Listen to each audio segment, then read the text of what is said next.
ప్రియమైన వాళ్ళారా, మరొక వచనం ధ్యానించుకున్నాం. ప్రకటన 11:4. వీరు భూలోకమునకు ప్రభువైన వాని ఎదుట నిలుచుచున్న 2 ఒలీవ చెట్లను దీపస్తంభములై ఉన్నారు. ఈ దర్శనము జకర్యా 4లో వివరించబడింది.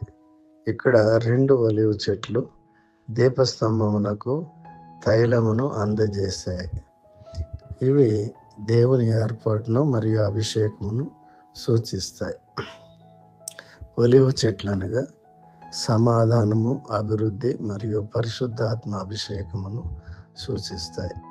వారు దేవుని యొద్ద నుండి అధికారమును పొందిన సాక్షులు మరియు ఆయన ప్రవచనమును వ్యాప్తి చేయుటలో వారి పాత్రను సూచిస్తాయి.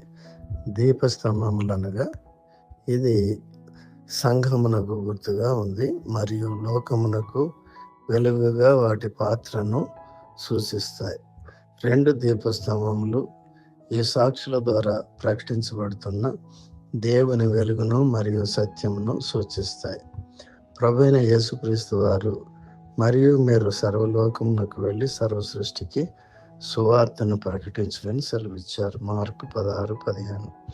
దేవుడు మిమ్మల్ని దీవించును గాక. ఆమేన్.